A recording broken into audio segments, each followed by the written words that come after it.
तो नमस्कार दोस्तों, मैं नीरज स्वागत करता हूँ आपका डी क्लासेस में। और यहाँ पर आपके प्रॉफिट एंड लॉस अकाउंट के क्वेश्चन स्टार्ट हो गए। क्वेश्चन नंबर 10 है आपका टीएस ग्रेवाल बुक का, क्लास है 11th।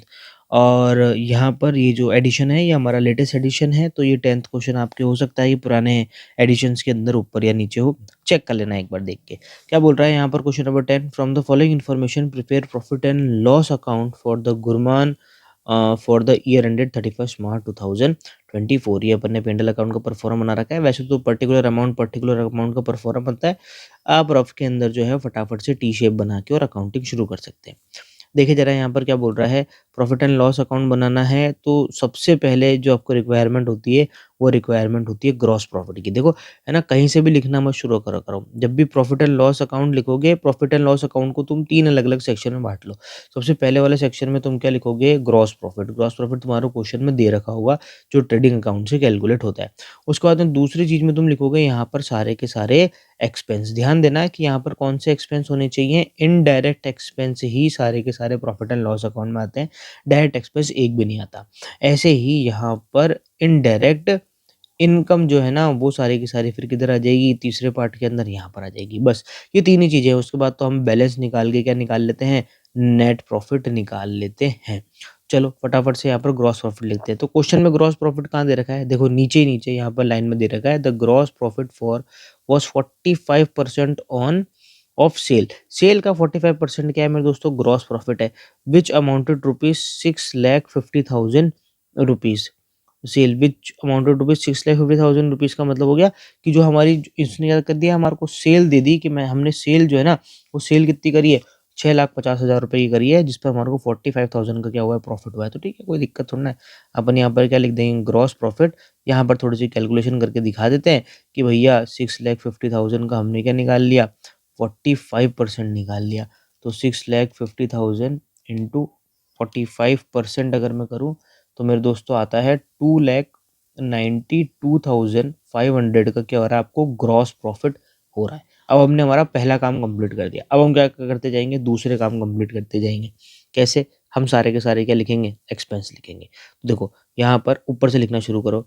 सबसे पहला एक्सपेंस क्या है, सैलरी एंड वेजेस आएगा भैया, टू सैलरी एंड वेजेस। अब एक चीज यहीं पर ध्यान रख लेना, अगर यहाँ वेजेस पहले लिखा होता और सैलरी बाद में लिखी होती, मतलब ऐसे लिखा होता वेजेस एंड सैलरी, तो फिर ये डायरेक्ट एक्सपेंस हो जाता, तब ये चल जाता मेरे दोस्तों ट्रेडिंग के अंदर। ठीक है ना, ध्यान रखना।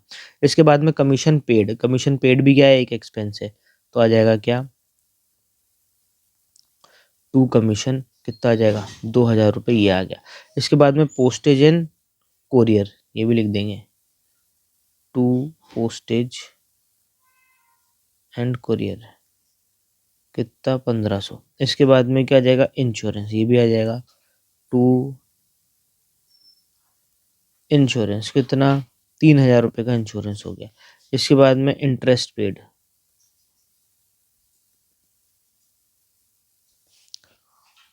इंटरेस्ट पेड आ गया आपका 4,000 रुपये। इसके बाद में क्या है, कैरिज आउटवर्ड। ठीक है, कैरिज अगर इनवर्ड लिखा आ जाता ना तो वो कैसा एक्सपेंस हो जाता, डायरेक्ट एक्सपेंस हो जाता। कैरिज आउटवर्ड 5,000 रुपये, ये भी हो गया। चलो भैया इधर के सारे आइटम कंप्लीट हो गए। जैसे जैसे आपका आइटम कंप्लीट होते जाए ना, उस पर राइट लगाते जाया करो, जिससे क्या होगा, आपको एग्जाम में ना चीज़ों को दोबारा पढ़ने की जरूरत नहीं पड़ेगी। ठीक है, अब ये देखो एडवर्टाइजिंग आ गया, ये भी एक एक्सपेंस है, टू एडवर्टाइजिंग, ये आ गया मेरे दोस्तों 10,000 रुपये। इसके बाद में आ गया भाई डिस्काउंट अलाउड, ये हमारे लिए लॉस है, डिस्काउंट अलाउड, ये आ गया 18,000 रुपये। इसके बाद में आ रहा है rent receipt, rent receipt income है तो इसलिए इस तरफ लिखेंगे बाय रेंट रिसीव, कितना, 17,000 रुपये। रेंट रिसीव के बाद में अब क्या है, रेंट रिसीव के बाद में है इंटरेस्ट ऑन इन्वेस्टमेंट, ये रहा। तो देखो इंटरेस्ट ऑन इन्वेस्टमेंट, हमने कहीं पर इन्वेस्टमेंट कर रखा था और अब हमें उस पर क्या मिल रहा है, इंटरेस्ट मिल रहा है, तो ये भी हमारे लिए क्या, इनकम है। तो उसको भी अपन किस साइड में लिखेंगे, यहाँ पर बाय साइड में लिखेंगे, बाय इंटरेस्ट ऑन इन्वेस्टमेंट, कितना, 15,000 रुपये। चलें भैया आगे बढ़ते हैं। इसके बाद में आ रहा है मेरे दोस्तों बैड डेट्स, तो बैड डेट्स आ जाएगा लॉस है ना, तो किस तरफ आ जाएगा, डेबिट साइड में आ जाएगा, बैड डेट। देखो लॉस और एक्सपेंस दोनों कहाँ पर आ जाएंगे, डेबिट साइड में आ जाएंगे, और जितनी भी इनकम और गेन है ये सारे आ जाएंगे क्रेडिट साइड में। टू आ जाएगा क्या, ट्रेवलिंग एक्सपेंस 950, ये हो गया। तो देखो मेरे दोस्तों सारे आइटम खत्म हो चुके हैं, अब तो हमारे क्या लगानी है, टोटल लगाकर और क्या निकालना है, इसका बैलेंस निकालना है।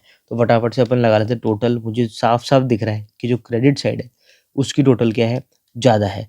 तो 2,92,500 प्लस 17,000 और प्लस 15,000 करूँगा तो टोटल आ रही है मेरे दोस्तों 3,24,500 रुपीज़ की। ठीक है, अब मुझे क्या करना है, जो डेबिट साइड है ना उसकी भी टोटल कितनी लानी है, 3,24,500 ही लेके आनी है, पर है नहीं टोटल इसकी कितनी है, देखो मैं जोड़ लेता हूँ।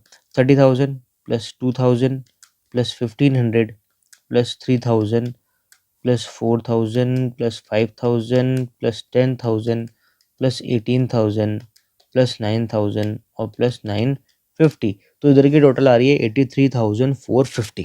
अब मुझे क्या करना है, ये 83,450 जो टोटल आई है ना डेबिट साइड की, वो उसको माइनस कर देंगे 3,24,500 में से, 3,24,500 में से माइनस कर देंगे तो आ जाएगा 2,41,050।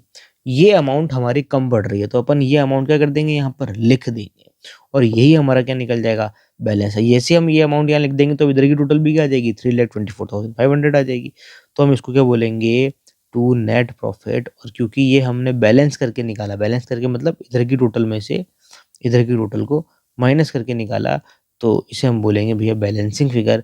और ये आपका क्या हो गया मेरे दोस्तों, नेट प्रॉफिट हो गया। और इसी के साथ में आपका ये क्वेश्चन भी क्या हो जाता है, खत्म हो जाता है। तो मैं यहाँ पर मेरे दोस्तों एक और क्वेश्चन टीएस ग्रेवाल का यहाँ पर खत्म हो गया है। तुम्हारे फाइनल अकाउंट्स वाला चैप्टर चल रहा है 10th का। मिलते हैं हम आपसे एक और नई वीडियो में एक और नए क्वेश्चन के साथ में। जब तक के लिए मस्त रहें, स्वस्थ रहें, खाते पीते रहें। जय हिंद।